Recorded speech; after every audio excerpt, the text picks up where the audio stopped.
Good afternoon and welcome to another edition of the League of Biblical Enthusiasts.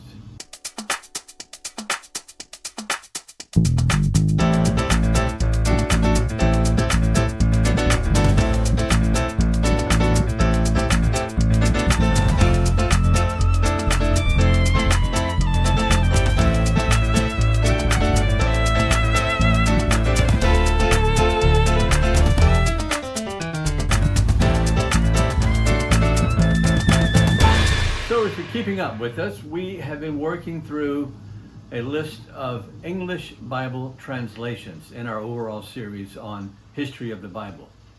We have now reached the point where we are going to talk about the English Standard Version.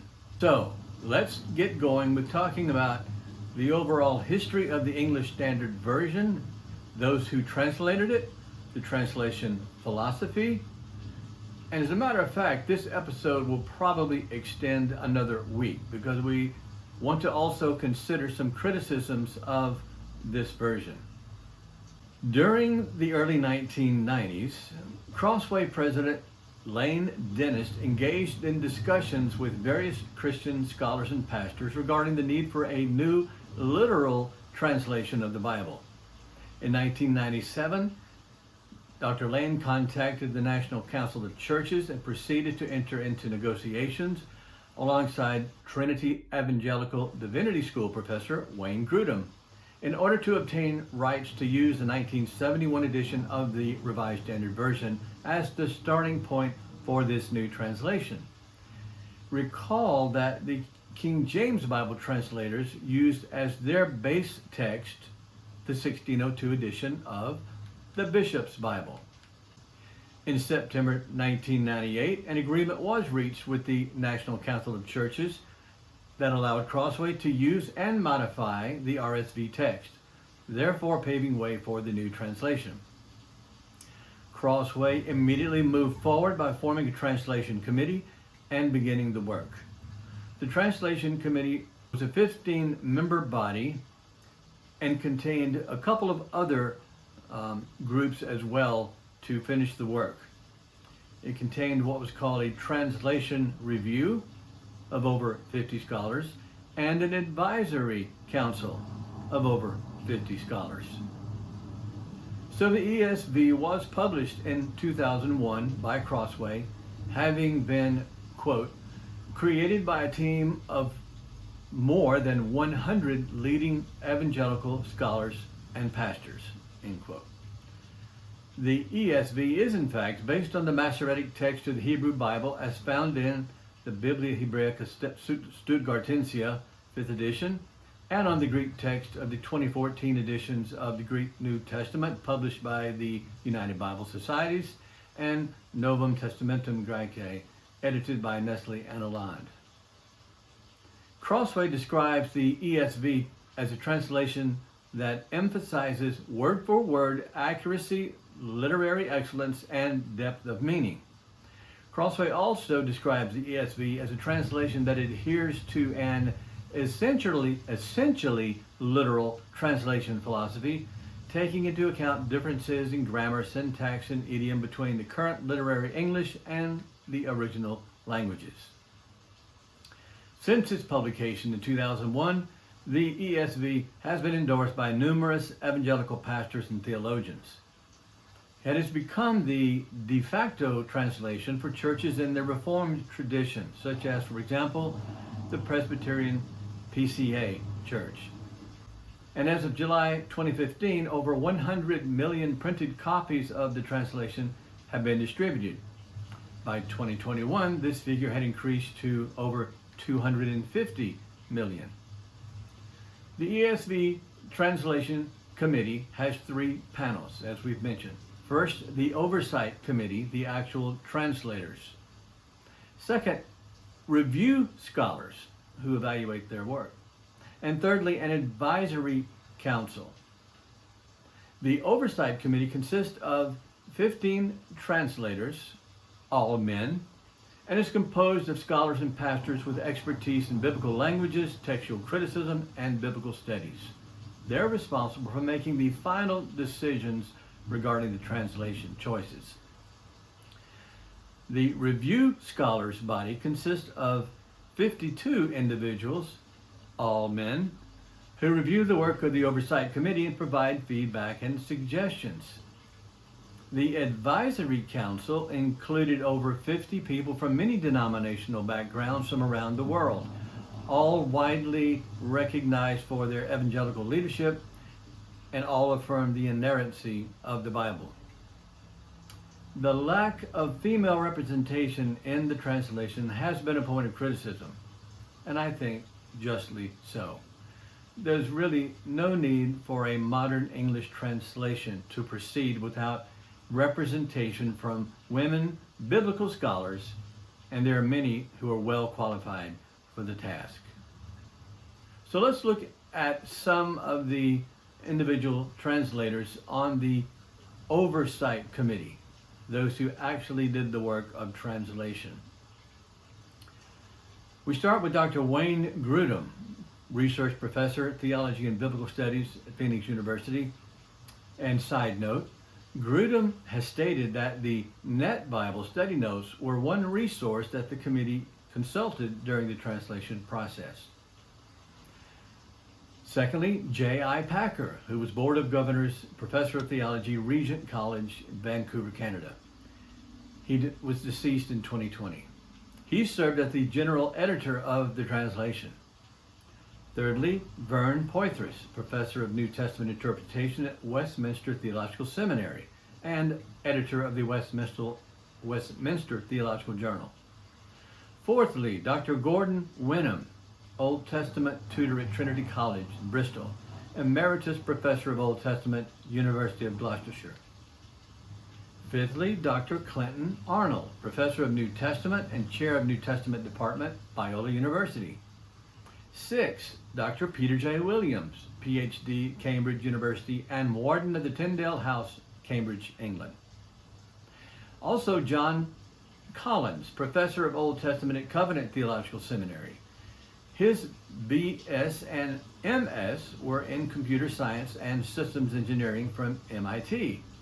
He also has a Master of Divinity from Faith Evangelical Lutheran Seminary and a PhD in Biblical Hebrew Linguistics from the School of Archaeology and Oriental Studies, University of Liverpool.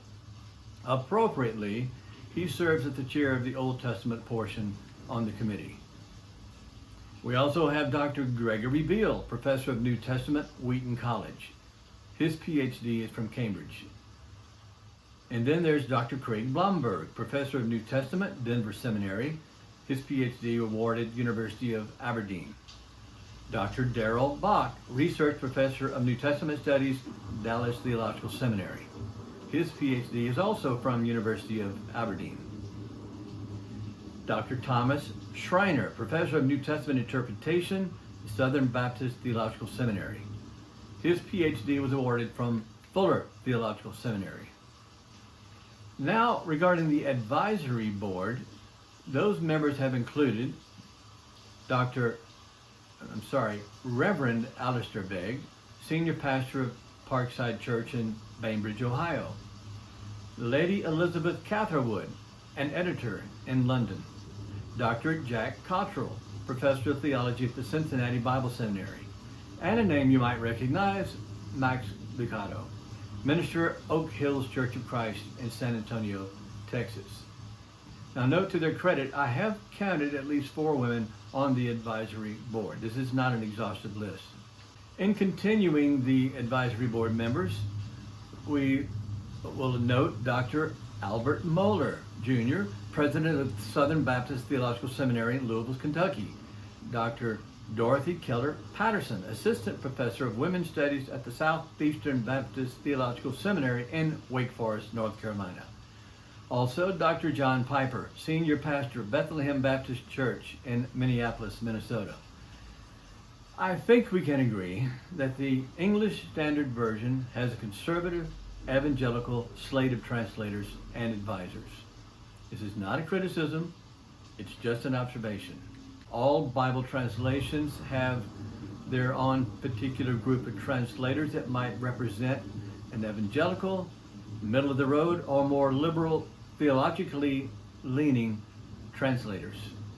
What is the ESV translation philosophy? Well, according to their official website, esv.org, the ESV is an essentially literal translation that seeks as far as possible to reproduce the precise wording of the original text and the personal style of each Bible writer.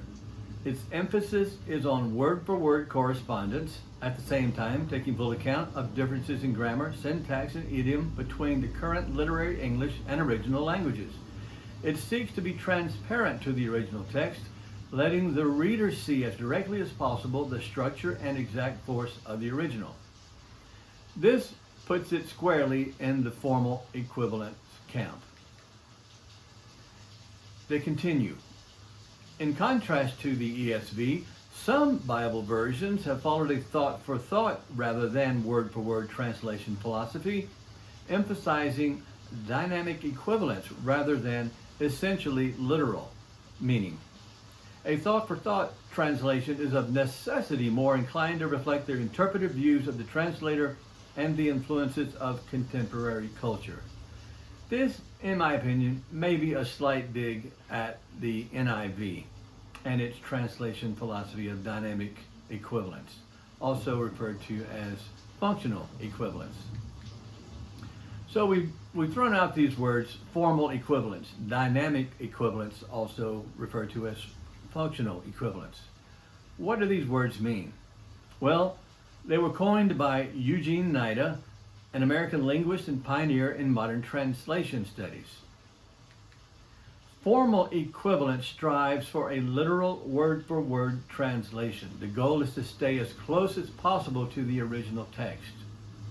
The translation should preserve the lexical details, the grammatical structure, the vocabulary, idioms, and syntax of the source text as much as possible. And this assumes that the reader knows the cultural and linguistic context. And if not, they must do some research to understand the underlying cultural, political, or relevant context in order to properly understand the word or phrase in question. An example may help to illustrate the difference between formal and functional or dynamic equivalence. In the English Standard Version, a formal equivalence translation, the parable of the unforgiving servant is told in Matthew 18. And verses 23 and 24 reads, "Therefore the kingdom of heaven may be compared to a king who wished to settle accounts with his servants. When he began to settle, one was brought to him who owed him 10,000 talents. And the story continues in verse 28. But when that same servant went out, he found one of his fellow servants who owed him 100 denarii. And seizing him, he began to choke him, saying, 'Pay what you owe.' Now, a question for you. Does the average reader know what a talent is? That as it isn't even a sum of money and not an acquired skill. Do they know what denarii are? How much money do these terms suggest? If they are not aware of these things, they must resort to studying ancient Jewish and Roman monetary terms. Is this really necessary? Should this be a burden we put on the reader? The New International Version and other dynamic or functional equivalent translations take a different approach. Here is the same verses in the NIV. Therefore, the kingdom of heaven is like a king who wanted to settle accounts with his servants. As he began his settlement, a man who owed him 10,000 bags of gold was brought to him. The New International Version says millions of dollars. And in verse 28, the NIV reads, "But when that servant went out, he found one of his fellow servants who owed him 100 silver coins." The New Living Translation says he owed him a few $1,000s. And in the Message, the servant was no sooner out of the room when he came upon one of his fellow servants who owed him $10. He seized him by the throat and demanded, "Pay up, now." So I hope this illustrates the general distinction between formal equivalence and functional equivalence. There are some pros to formal equivalence. I'll name a couple. readers can trust that they are getting as close to possible as what the biblical authors actually wrote. This makes formal equivalent translations an excellent choice for in-depth study and theological research. It also retains source language idioms, coinage, place names, titles, etc., so that those who are familiar with the source culture and language can come to their own conclusions without interpretive choices being imposed on them. There are also some cons of formal equivalence, and I'll name three. Number one, it puts the burden on the reader to understand what the terms and phrases actually mean in modern English. Secondly, it can be more difficult to read and understand as it doesn't match the natural flow of idioms in modern English. And thirdly, it can be misleading as it may not convey the intended message or implication of the text to those not familiar with the ancient idioms and culture. There are also pros of dynamic or functional equivalence. Again, I'll name three. Number one, it is more readable and understandable as it uses natural and idiomatic expressions familiar to the reader. Secondly, it's more relevant and impactful as it communicates the intention of the text and not just the form. And thirdly, it is more flexible and adaptable because it allows for different levels of translations depending on the purpose of the translation and the intended audience. For example, you can translate the Bible for a 5th grade reading level or a college grade reading level. But there are also cons of dynamic or functional equivalent, and here are two. It can be less accurate as it may lose or add details or nuances of the text. And it can be more subjective and interpretive since it requires more choices and assumptions by the translator. In 2013, Gideon's International, a ministry that distributes free Bibles to locations such as hotels, movies, hospitals, convalescent homes, medical offices, prisons, and jails, announced that it would be transitioning its modern English version from the New King James to the ESV. And just a night or two ago, I traveled to South Carolina and stayed overnight in a hotel. I opened the desk drawer and there was a Gideon Bible, but this one was an ESV, not a New King James. This change alone will make the ESV one of the most widely distributed versions in the world. Now, the English Standard Version has gone through 3 revisions so far, in 2007, 2011, and 2016. As a matter of fact, that last edition, 2016, will be the last official revision of the English Standard Version. The announcement was made in summer of 2016 that the text of the ESV Bible will remain unchanged in all future editions printed and published by Crossway. They said that all future Crossway editions of the ESV will contain what they call the permanent text of the ESV Bible, unchanged throughout the life of the copyright in perpetuity. And with that announcement, some were actually very happy that the ESV saw its last revision, because, as always, you have critics. And in our next episode, we will, as a matter of fact, look at some of those criticisms of the English Standard Version. So stay tuned. And remember, a well-worn Bible with pages tattered from overuse, underlinings, markings, and highlightings, that's a good thing. Let's make sure we all have one. See you next time.